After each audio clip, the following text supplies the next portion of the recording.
was 2027. Advances in biotechnology were helping people improve their physical and mental abilities to an amazing degree. Provided, of course, they had enough money. A new breed of people was emerging, half human, half machine.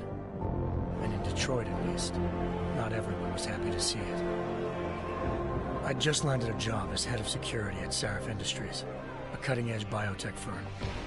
David Sarif himself handpicked me for the job, said he needed me to keep his people safe. My ex, Megan Reed, was one of them. Brilliant neuroscientist, Megan had found a way to make augmentation safe and affordable for everyone. All she had to do was present her research to Congress. But the night before her big meeting, my security measures failed. A team of Black Op mercenaries stormed into Sarif headquarters, massacring everyone in sight. 3 of the mercs were heavily augmented walking tanks. Their mission? Take out Megan and her team. I tried to stop them, but their leader tossed me through a plate glass wall. Last thing I heard as his bullet slammed into my brain was Megan's dying scream. I should have died with her. Only I didn't. High-end military-grade enhancements saved my life. The best augmentation Sarif's money could buy. It took me half a year to get a feel for her. Should have taken longer. But 6 months into my recovery, Sarif Industries was attacked again. This time, by a radical group of pro-human purists.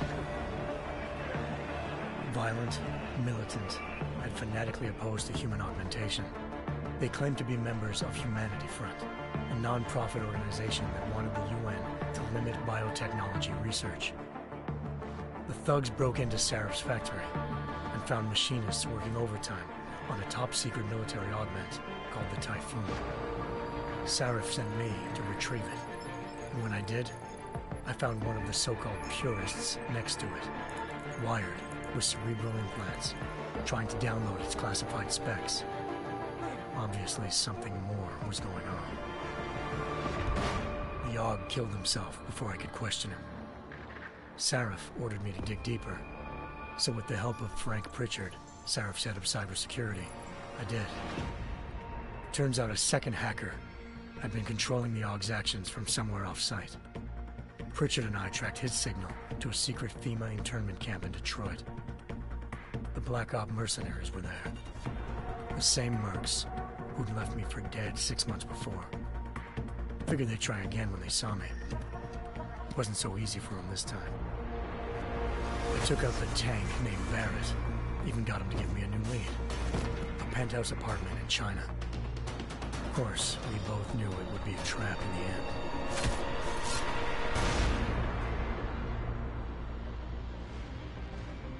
Hengsha Island, China. Home to a city so crowded, they had to build a second city on top of it. Trying to find clues in Hengsha wouldn't be easy. Lucky for me, I wasn't alone. Farida Malik, Sarif Industries' ace pilot, had lived in Hengsha before.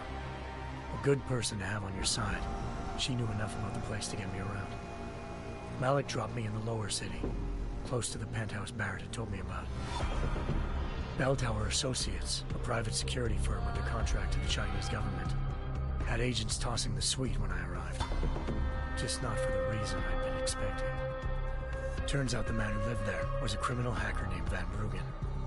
The same hacker who'd been remotely controlling the AUG in Sarif's factory. Van Bruggen's panicked decision to force the man to commit suicide had been a mistake. Now his mercenary partners were gunning for him, and I needed to find him before they did. Locating Van Bruggen meant playing nice with the Triads, Hengsha's organized crime lords.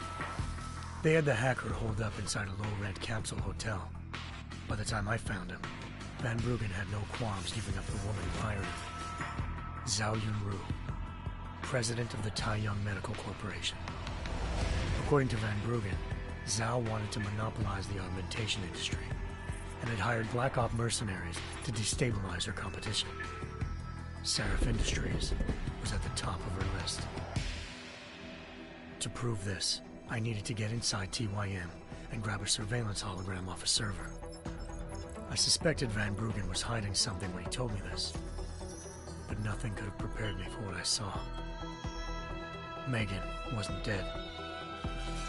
She and her 4 best researchers had been kidnapped, spirited away somewhere while their kidnappers made it look like they were dead.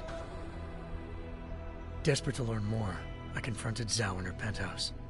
She claimed to be a pawn in a bigger plan, and hinted at a group so powerful it controlled global interests at a whim. Then she slipped into a panic room and hit the alarm, forcing me to make a very quick exit. I figured Zhao was lying, but part of her confession made sense. David Sarif had been worried about his people. So worried, he'd required all of them to have subdermal locator devices surgically implanted. The GPOs would have been broadcasting the day of the attack. But Zhao said a single call to Picus, the world's leader in global 24-hour satellite news, had turned those signals off.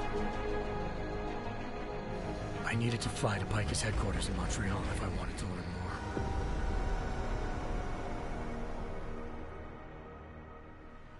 Eliza Cassan, Picus Communications' First Lady of News. Malik thought I was reaching when I told her Eliza was involved in this. The world's most famous news anchor, working with a mercenary hit squad. But when I confronted Cassan in her office, she freely admitted to jamming Detroit's satellites the night Megan's team had been taken. Said she's just been following her commands. I suspected she wanted to say more. But Black Op mercenaries showed up looking to shut us both down. And just like that, the Eliza I'd been talking to disappeared.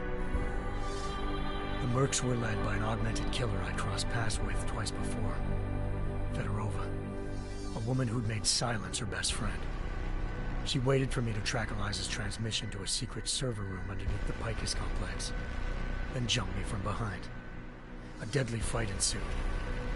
I made sure she never moved silently again. With Fedorova down, and no one left to keep Eliza quiet, she reappeared. Turns out Picus's First Lady of News wasn't a lady at all. She was a sophisticated AI program, engineered to monitor data streams and control what people believed. Eliza told me the Mercs had brought in a Humanity Front doctor named Isaiah Sandoval to remove the scientist's implanted tracking devices while Detroit's satellites were down. She also told me to speak to David Sarif if I wanted to learn more. By the time Malik and I got back to Detroit, tensions between normal and augmented citizens had reached a flashpoint. Riots were breaking out in several cities. The UN was being urged to intervene. Sarif was trying hard to convince Hugh Darrow, the inventor-turned-philanthropist who'd once been a leading proponent of enhancement technologies, to help stop a possible regulatory vote. Sarif had a lot riding on Darrow. Megan's discovery would have given millions of people the chance to evolve beyond their normal human abilities, and at the same time catapulted Sarif Industries to the top of the Fortune 500. According to Sarif, Megan's kidnappers knew this, and didn't want people evolving unless they controlled how it was done. He called his enemies Illuminati, and urged me to keep searching.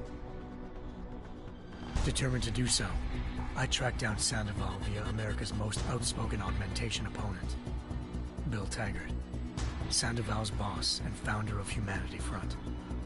Sandoval admitted to operating on Megan's team when I confronted him, but said he hadn't removed their GPLs. He'd merely switched them to a different frequency. Pritchard was able to trace one of the signals to China.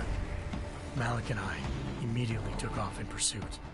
Unfortunately, the Illuminati were one step ahead.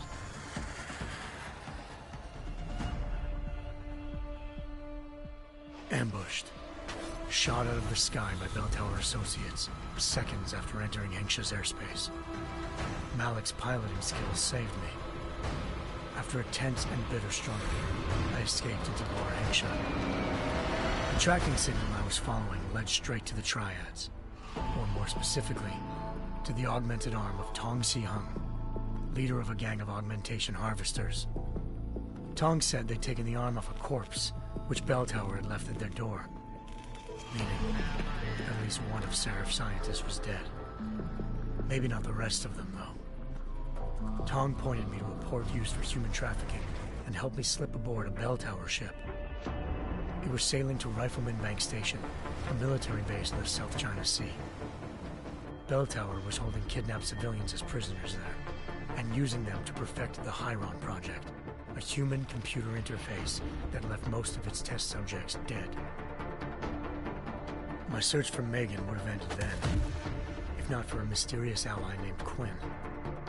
In exchange for my help exposing Bell Tower, he slipped me aboard a second ship headed to Singapore, and an Illuminati-run biotech facility called Omega Ranch. 3 of Serif's scientists were there, forced by their captors to create a technology capable of remotely shutting down augmented abilities. Thanks to an emergency recall notice issued by the World Health Organization, millions of people all over the world already had the biochip installed. With the help of the scientists, I tracked Megan to a private section of the ranch. There, I ran into Yaron Namir, the walking tank who'd put a bullet in my brain the first time we met. He'd teamed up with Zhao and was hoping to catch me off guard. Their little ambush didn't work. I found Megan in a suite belonging to Hugh Darrow, the billionaire philanthropist who'd Serif had called on for help. Darrow had convinced her to go along with the biochip plan by promising to sabotage the tech. As she was explaining this, Darrow appeared in a global broadcast, telling the world that augmentations would be the death of mankind. Then he activated the biochips to prove his point. All over the world, augmented people flew into a killing frenzy. Darrow had betrayed everyone, and it was up to me to set things right. To do it, I had to reach Panchaea, a massive installation in the Arctic Ocean. As I raced through corridors built by an all-augmented workforce, I saw death and destruction firsthand. By the time I shut down Darrow's broadcast, I knew the damage he'd done. Still, humanity's future remained unclear. How would the world react to this sabotage? Would people ever regain their faith in augmentations again? What would be the Illuminati's next move? Only time will give us the answers.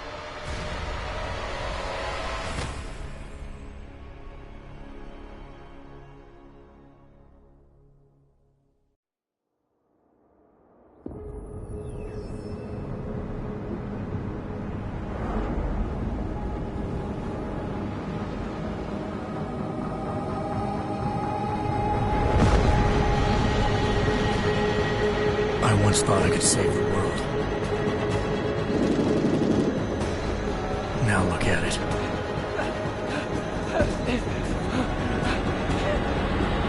In yet another augmented terror attack, 251 passengers aboard Sister Airlines Flight 451 were killed when an augmented passenger broke into the plane's cockpit and ruthlessly butchered its flight crew.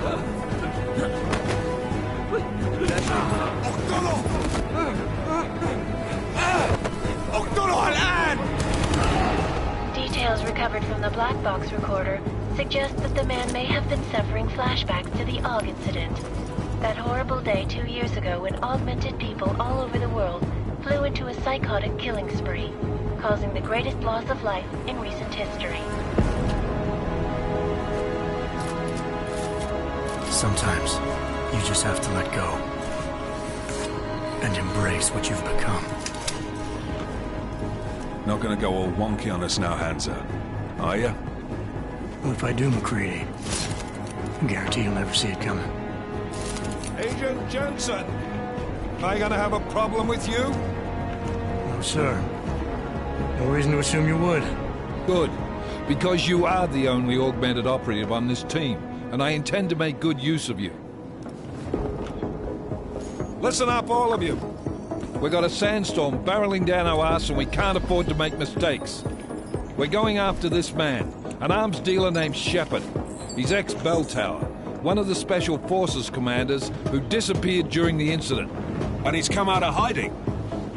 That cannot be good. It's not. He's selling weapons and military-grade augments to terrorists. This is Aran Singh, the undercover agent who lured Shepard out of his hole. best UC Interpol's got. For 3 years he's worked hard to get him tight with the Jinn, an Iraqi smuggling cartel that's infected the Eastern Hemisphere like a plague.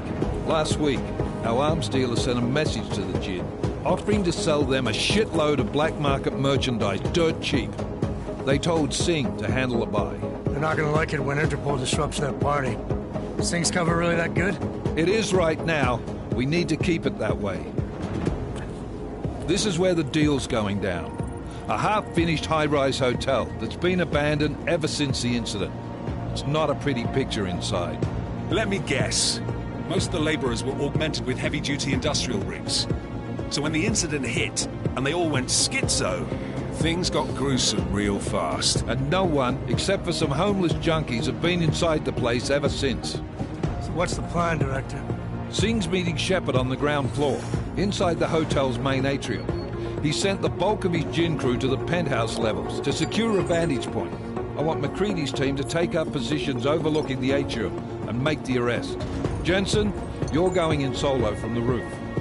My objectives? Keep the Jinn from joining the party. As far as we can tell, only one route connects the atrium to the penthouse level, a halfway decent elevator shaft. Here. I want you to block access to it. Fine. Just cut me loose. Do you plan on relying solely on your augments for this one? I'd recommend taking a little hardware, just to be sure.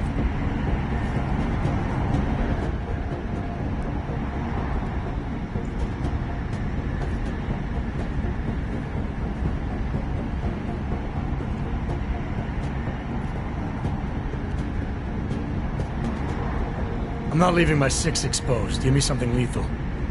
Your call, but Singh's undercover in all this. So watch your fucking sights. What about range? There's lots of wide spaces and high ceilings in there, but a number of tight and constrained rooms too. So it's a crapshoot, really.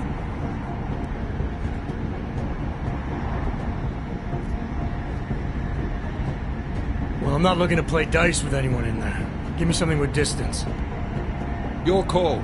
Less chance of being seen and compromising Singh that way. One last thing, Jensen. Singh said the Jinn are using some sort of portable Wi-Fi device to boost communications. He's got a better chance of maintaining cover if you disable it. We'll keep an eye out for it. But aren't we on the clock here? You said there's a sandstorm moving in. There is, and we got the intel on this mission at the very last minute. So we're scrambling a little. If it comes to it, your #1 priority is keeping the Jinn out of that atrium. Copy that. Time to put away your happy thoughts, gentlemen. We're approaching the target building. You're up first, Jensen. Let's do this. Task Force Action. This is Knife Leader. Engage Hush drives and descend to Angels 1-5.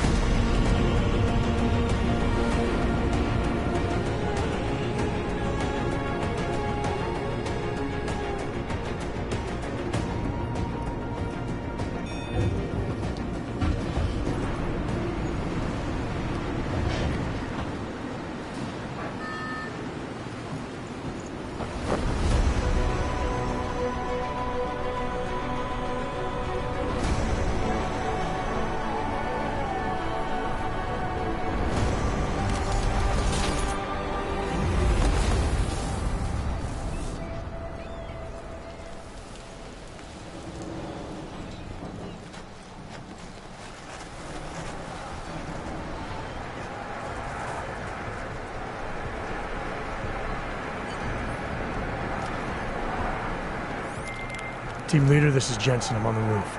Solid copy. Move into the building. The access route you need to block is at the far end of the penthouses. And keep in mind, the direct route might not be the easiest one. Roger that. McCready will advise once his team is on the ground. Miller out.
Jensen, we're moving through... Oh, fuck! What's wrong? The Jinn have got a few Jennies up and running. Gonna have to hack keypads. Should enjoy it, McCready. They have colors and shapes. Just remember, red means bad. Fuck you.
Anomaly detected.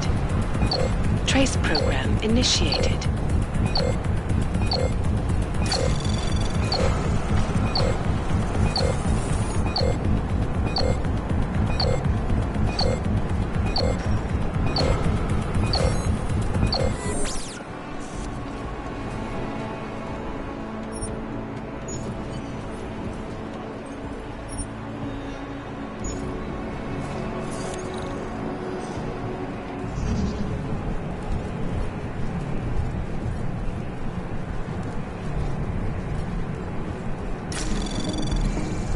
Anomaly detected.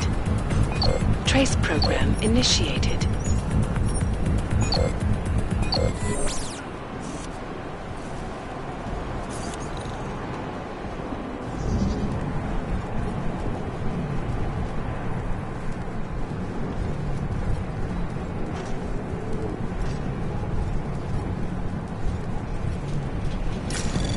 Anomaly detected.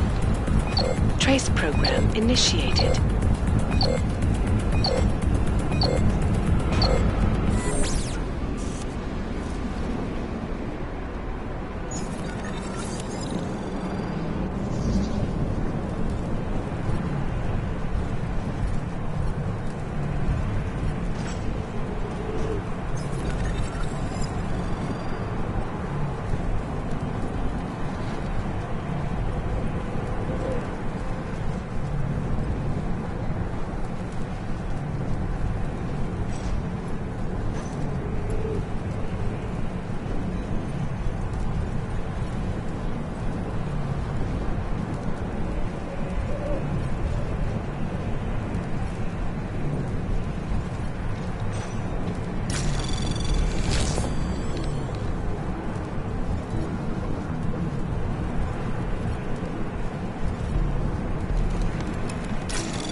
program initiated.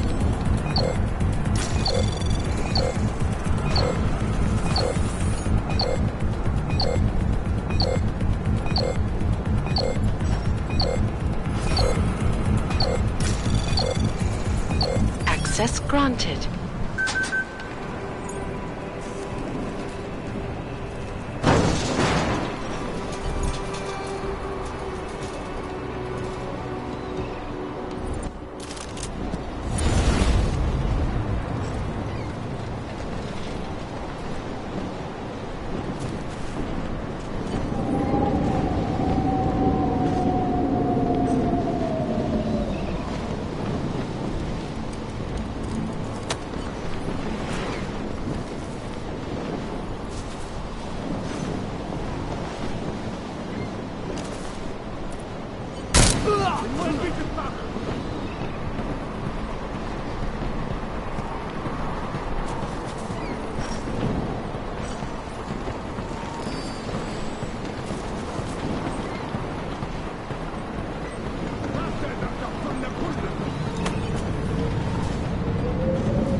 Anomaly detected. Trace program initiated. Access granted.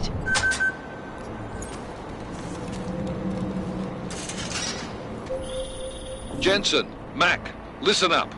Doppler shows that sandstorm's moving in fast. It's big, and it's gonna hit us hard. God, I hate the fucking desert. Confirm visual? I can. Time is not on our side. Copy that. Solid copy.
installed the signal booster already?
عشان المخزن من المخازن اللي موجودة على السطح عشان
booster already? عشان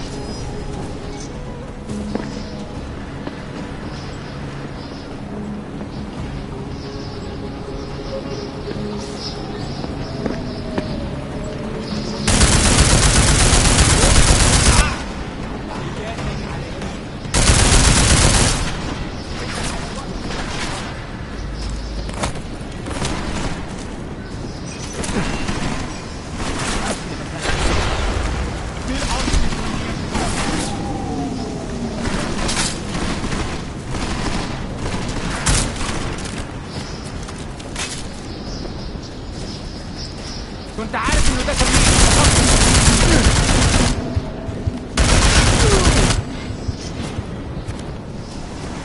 No, this isn't possible. No.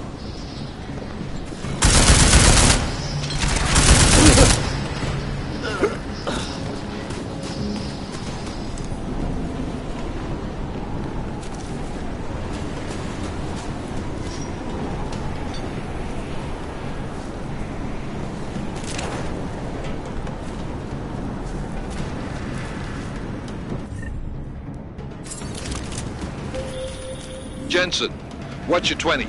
Working my way through the penthouses. Remember to keep an eye out for the Jin's communications booster. If you can, disable it. Roger that.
whistle already?